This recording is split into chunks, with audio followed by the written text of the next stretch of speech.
here is Amy Kinsey.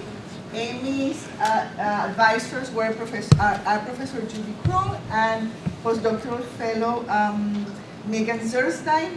She went to Radboud University in Nijmegen. Her majors are communication. Her major is communication science and disorders, and she is also going for a minor in psychology. And the title of her talk is Pragmatic Humor in L1 and L2 Sentence Comprehension and Prediction. Hello, everyone. Hope you've enjoyed the past 2.5 hours drinking coffee like I have. So, basically,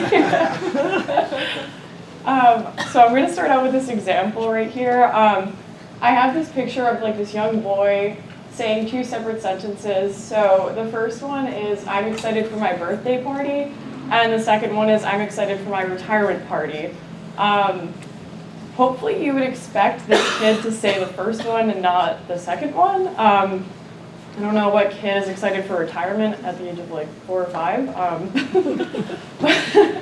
So I put this on here because this is basically what is kind of motivating us to really go into this whole study. So basically you have this picture of this child saying something, and that's giving you this context of, you know, what to expect, because when someone's saying something, you kind of have these preconceived ideas about, you know, who they are, what you would think they might say, for example. So a child probably wouldn't talk about his retirement, and he'd be more likely to be happy about having a birthday party. So this relates to what I'm studying because,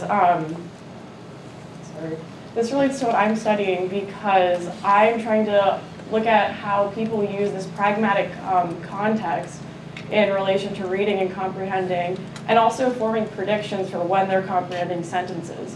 So I have written here, native and non-native readers can use contextual information to form predictions when reading. So let me skip through this. There's a lot going on here, but the main point of this is to kind of show how English monolinguals, when they're reading these sentences where they're presented with unexpected context, like a child saying, I'm excited for my retirement party, they kind of demonstrate these frontal positivity costs when they're going through and like trying to understand this, because it's not like what they would expect, like a child saying, I'm excited for my birthday. So in this, basically the main takeaway is that there's this, you can see this frontal positivity right here, but then also, I don't know if I can test it. Yeah, so then over here again it's demonstrated. This is for when they're showing them again, like the unexpected target word. So why is this important to what I'm doing in studying bilingualism? So we basically did this study and wanted to compare monolingual readers to bilingual readers and see how they interpret these unexpected costs and see if they demonstrate the same costs as monolinguals, or if, you know, maybe they interpret things differently. So the reason we went to the Netherlands is because, I don't know how many of you are familiar with the Dutch, but they're very proficient in English. So they were a really good population to test this out on. And we wanted to do an EEG study, and they have a really great lab at Radboud. And Dorothee Chpola and Sabrina Baltino helped advise me for this whole experience, and they're experts in language processing in relation to EEG studies. So the main aspect of what we were doing is inspecting humorous aspects of unexpected context, because in the literature, I believe Folkart and Van Berkom did studies where they were testing to see like these ERP costs between unexpected and expected costs in reading comprehension prediction. However, a lot of the time when they were presented with unexpected sentences, they were pretty humorous. And what Megan Zernstein found in her study was that they demonstrated this frontal positivity. However, what Van Berkom and Folkart found kind of conflicts with that, because they didn't find this frontal positivity, but these sentences were quite humorous. So the goal of this study was to see if humor does affect comprehension in these highly proficient L1 and L2 readers. And does humorous context change the way that monolingual and bilingual readers resolve conflict during reading? And if this explains different ERP results across all these studies. So I have this lovely picture of the Queen of England right here and Stephen Colbert wearing an EEG cap. So basically what I did for this study was we tested English monolingual readers as well as Dutch English bilingual readers. I know it says our sample size is 8, we were testing more than that. It's just because for the purpose of this presentation, we've only analyzed 8. So bear with me on that. And then we tested 23 Dutch English bilingual readers. So the main task consisted of basically an EEG task where they were to sit down, read 120 sentences, and then that was set up and separated between 3 separate blocks. So these sentences would consist of one of 4 conditions typically. So for example, they'd be presented with the speaker picture. So they would see this picture of the Queen of England, and then they would be presented with a sentence where there would be an expected context, such as her saying, I drink tea every evening before bed, that's not too unusual or anything. But then maybe something unexpected but not necessarily humorous, like drinking juice before bed, and then something humorous such as the Queen of England saying, I drink gin every evening before bed. And then we had a semantically anomalous condition kind of to serve as a control. And then while they were doing this, they had these randomly dispersed true and false questions just to kind of make sure they were paying attention, comprehending, and all of that. So what we found was not necessarily what we expected to find, but sort of. So we found this P200 effect right here. I don't know if you guys can see that, it's kind of small, but we were not expecting this at all, which is really interesting that this occurred and was so drastic. But again, small sample size, we're going to look at that more with the monolinguals. And this is only for the monolinguals, so we're going to compare this to bilinguals later on. I'll get to that soon.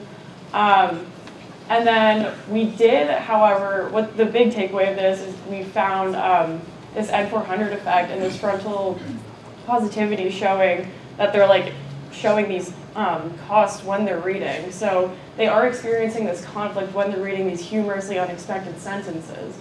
So that's that was good. That's what we wanted to see. But so that was the big takeaway of all of this. So keeping this in mind, when we're going to analyze and look at the Dutch English data, we have some predictions. So if when we're going through this and the Dutch English bilinguals, when they're reading these sentences in the L2, we think maybe language processing could be less emotional in the L2 and more rational in the L1, which would explain why they might not find these sentences as humorous if they don't find them humorous. They may find them just as humorous as the monolingual readers. Not sure, they could, that'd be great. And then another prediction also just kind of leading into this, leading from the first one, is that L2 readers may be less sensitive to the presence of this humor in our sentences, and they may not show any difference in their ERPs between the unexpected and humorous conditions. And this is really important to understand also why, if they understand this humor in their second language, just because it's good to know all this, but I mean, on a broader scale, I mean, language is kind of, language is very important in respect to culture, and humor is something that kind of brings us all together, and it's a way to form relationships, and it's a good way to understand, how people are relating to each other, and understanding the humorous concept aspects of this is really important for understanding that. So.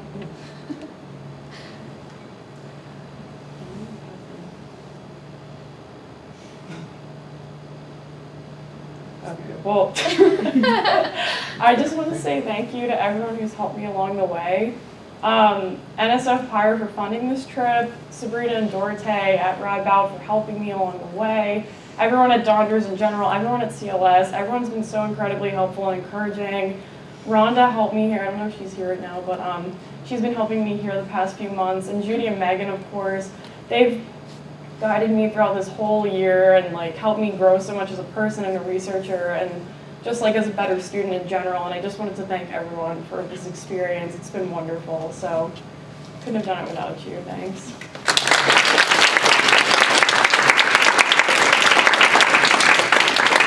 There is time for one question or two quick questions. Yes.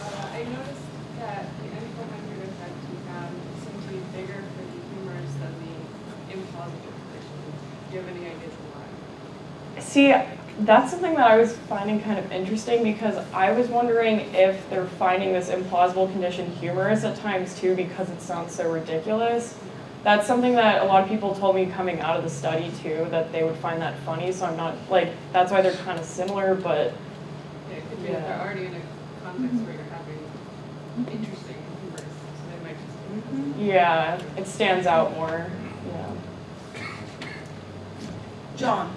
How did you operationalize in advance what was humorous as opposed to just unexpected?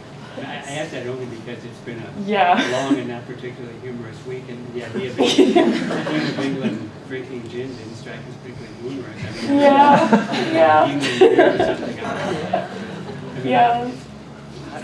How did you decide what might be considered humorous? It's very tricky because we have to take into account the cultural differences between the Dutch and like American English speakers, and also just individual differences. Like one person may find that hilarious, another just may be like, oh yeah, same. Like, yeah, it's been after a long day. Okay. Basically, we ignored all the data and everything, and like all the stimuli. But then we also, at the end of like each session, we would have them fill out like a debriefing questionnaire asking like, if they found any of these sentences funny, and if they did, how funny, or like if they found it unusual. So we're hoping that will kind of serve as a control, but again, like it's hard to really quantify that. So, yeah. Thank you very much, Amy.